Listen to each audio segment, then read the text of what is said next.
Government ప్రోగ్రాంలో election announce చేయొచ్చు, election హామీలు అనౌన్స్ చేయొచ్చు, నడిపించచ్చు, ఓట్లు ఏమని అడగవచ్చు, ఆఫీసులలో పార్టీ కలరు రంగులేయచ్చు. ఇలా తెలంగాణ ప్రజలు ఏమడుగుతూ ఉన్నారు? మాకు సకాలంలో రైతు బంధు ఇవ్వాలని అడుగుతూ ఉన్నారు. చనిపోయిన రైతుకు వెంటనే బీమా 5 లక్షల రూపాయలు వేయాలని చెప్తా ఉన్నారు. బోనస్ ఇస్తామని అన్ని ఒడ్లకు బోనస్ ఇవ్వమని అడుగుతూ ఉన్నారు. డబ్బులు ఇస్తామయ్యా, యూరియా పిండి అవైలబుల్ పెట్టమని అడుగుతూ ఉన్నారు. ఇది అడుగు తప్ప? రైతులు అడిగిన దానికి 6 గ్యారెంటీ అమలు చేయాలని ప్రజలు అడిగిన దానికి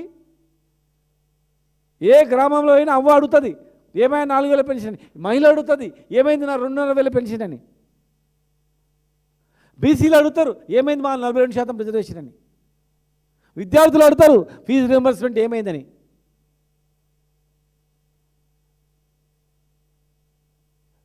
విద్యార్థులు అడుగుతారు మా రిజర్వేషన్ ఏమైందని. విద్యార్థులు అడుగుతారు, నిరుద్యోగులు అడుగుతారు 2 లక్షల ఉద్యోగాలు ఏమైనవని. మహిళా విద్యార్థులు అడుగుతారు స్కూటీలు ఏమైనవని. సమాధానం చెప్పాలా? సమాధానం చెప్పకుండా ప్రజలు సోషల్ మీడియాలో తిడుతూ ఉంటే, మరి మీరు సోషల్ మీడియాలో తిడితే కూడా కేసు బుక్ చేసినట్లు మొన్న ఒక యాక్ట్ తీసుకొచ్చారు. ఇప్పుడు సెలెక్ట్ కమిటీ పోయింది.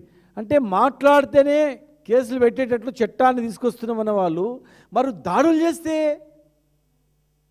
యుద్ధం సృష్టిస్తే అసలు పోలీసుల పాత్ర ఏంది? అసలు పోలీసులు ఉన్నారా? ఏం చేస్తున్నట్లు?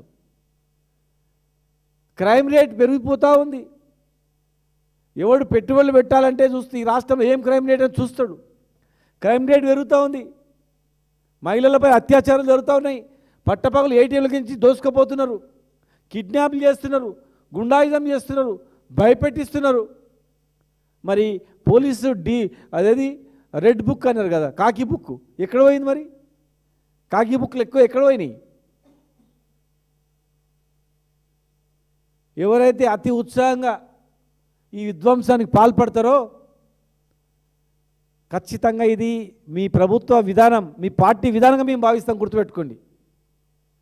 మీరు ఖండించకుండా ఇట్లా ఉసిగొల్పి షబాజ్ బాగా దాడి చేసి వచ్చినవరా, కేసీఆర్ గారి కార్యాలయం దాడి చేసి వచ్చినామంటే తెలంగాణ ప్రజల గుండె మీద దాడి చేసినట్ల. మేము కూడా మీలాగా చేయాలని ఒక పిలిపిస్తే కేసీఆర్ తెలంగాణ అగ్నిగుండం అవుతుంది. మీరు అనుకుండొచ్చు ఓ ఇలా దాడి చేసినామా, ఈగ వాళ్ళని ఊరుకోం కేసీఆర్ గారి మీద. గుర్తుపెట్టుకోండి. ఏదో ఇట్లా దాడులు చేసి ధర్నాలు చేసి గేట్ల దగ్గర పోయి గొడవలు చేస్తే పోలీసు మీ చేతిలో ఉంది అనుకోకండి. పోలీసులు కూడా గుర్తుపెట్టుకోండి. మంచి పోలీస్, తెలంగాణ పోలీస్ అంటే దేశానికి పేరు తెచ్చింది. కొంతమంది చేస్తున్నటువంటి ఇలాంటి అరాచకాలను ప్రోత్సహిస్తూ అవినీతి అధికారులు చేసిన దానికి ఖచ్చితంగా తగిన మూల్యం చెల్లించక తప్పదు. ఇది మేము ఒక పిలుపు కార్యకర్తలకు ఇస్తే ఇదే ఉంటుంది. కానీ మీరు చేస్తున్నది ఏంటంటే ఇట్లా దాడి చేసి మేము కూడా దాడులు చేయాలా, దాడులు చేసి ఇవన్నీ తప్పుదో అడగాల. రైతులకు ఇచ్చే రైతు బంధు నుంచి ఇచ్చిన హామీలన్నీ అడగొద్దు.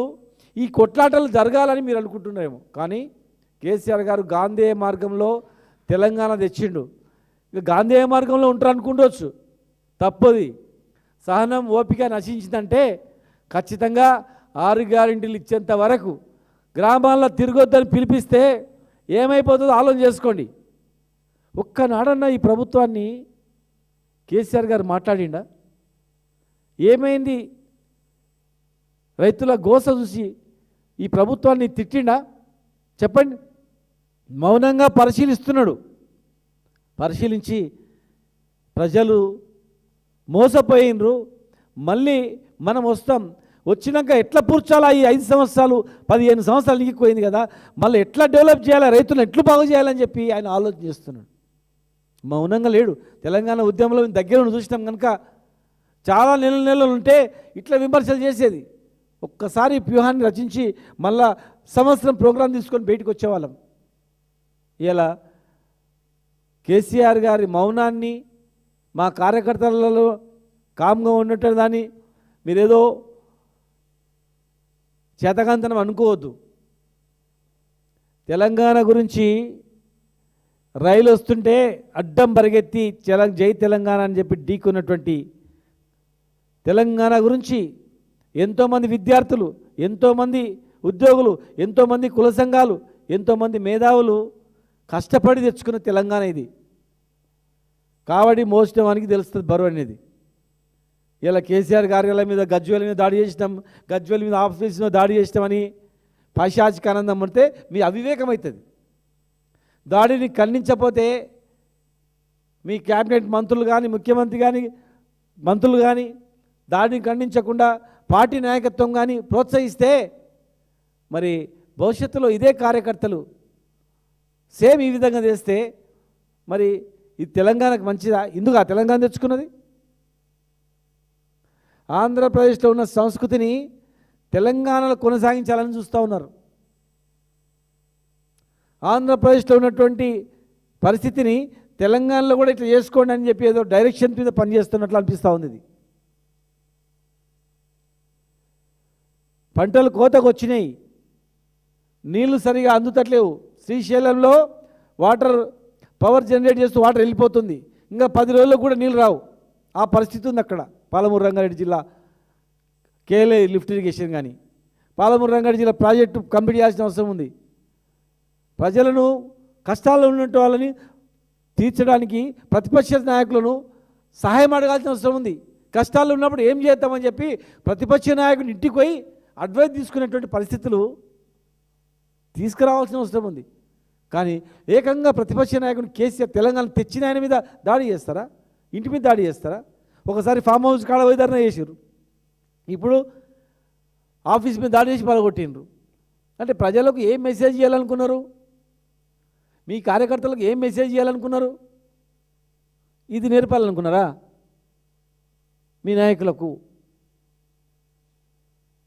ఇది పద్ధతి కాదు, ఇది తెలంగాణ సంస్కృతి కాదు. ఇది ఏదో డైవర్ట్ చేయడానికి ఏదో కుట్ర చేస్తున్నట్లు అనిపిస్తూ ఉంది. ఇది ఫుల్ స్టాప్ పడకపోతే మాత్రం భవిష్యత్తులో ఖచ్చితంగా తగిన మూల్యం చెల్లించాల్సిన అవసరం ఉంటుంది. మిగతా పార్టీలు కూడా ఖండించాల్సిన అవసరం ఉంది. ఒక పార్టీ ఆఫీస్ మీద ఇంకో ఆఫీస్ దాడి చేయడమో, ఎప్పుడైనా మేము గాంధీ భవన్ మీద దాడి చేసి ఏమైనా లోపల విధ్వంసం చేసినామా? ఏదైనా పార్టీ కార్యాలయం మీద విధ్వంసం చేసినామా? ఎవరైనా తెలుసో తెలియకో చేస్తే ఖండించినాం, కేసులు పెట్టించినాం, తప్పిదాన్ని. ఏకంగా ప్రతిపక్ష అసలు చరిత్ర ఎక్కర్లేదు. ఒక ప్రతిపక్ష నాయకుడు అంటే పోయి సీట్ దగ్గర పోయి మాట్లాడతారు, గౌరవిస్తారు. మరి అసెంబ్లీలో చూడడానికి మాత్రం నమస్కారం పెట్టి వచ్చారు, కానీ బయట ఏంది? ఇది పద్ధతి ఏంది? కార్యకర్తలను కంట్రోల్లో పెట్టాల్సిన అవసరం ఉంది. పోలీసు అధికారులకు ఖచ్చితంగా ఆదేశాలు ఇవ్వాల్సిన అవసరం ఉంది. ఇలాంటి చర్యల వల్ల క్రైమ్ రేట్ పెరిగిపోతూ ఉంది. ఏం చేసినా ఏం కాదురా అని 2.5 సంవత్సరాల్లో కంట్రోల్ తప్పిపోయింది. ఒకరు ఇప్పుడు గజ్వేలు చూస్తారు, రేపు ఇంకో దగ్గర చేస్తారు. ఇది రేపు గవర్నమెంట్ మారగానే మళ్ళీ సేమ్ జరుగుతుంది. ఇదా ఇందుక మేము తెలంగాణ తెచ్చుకున్నది? మీరు అభివృద్ధి చేయండి, మేము సంతోషపడతాం. ఇప్పుడు కూడా దాని మీద ధ్యాస పెట్టండి. మీకు అర్థం కాకపోతే అడగండి కేసీఆర్ గారిని. ఉంది, అది దేశంలో కూడా ఉంది, ప్రతిపక్ష నాయకుని సలహాలు తీసుకునేది. లేకపోతే మౌనంగా ఉండండి. దాడులు ఏందండి ఇది? ఖచ్చితంగా దీని మీద, దాడుల మీద పిసిసి ప్రెసిడెంట్ గారు కూడా స్పందించాలి, అన్ని పార్టీలు కూడా స్పందించాలి. లేదంటే మీరు స్పందించకపోతే, ఖండించకపోతే మీరు దీనికి ఎంకరేజ్ చేసినట్లా భావించాల్సిన అవసరం వస్తుంది. మళ్ళీ ఇలాంటి పద్ధతి తెలంగాణకు అవసరమా? అభివృద్ధి అవసరమా? దాడులు అవసరమా? నిర్ణయించుకోవాల్సిన అవసరం కూడా ఉంది.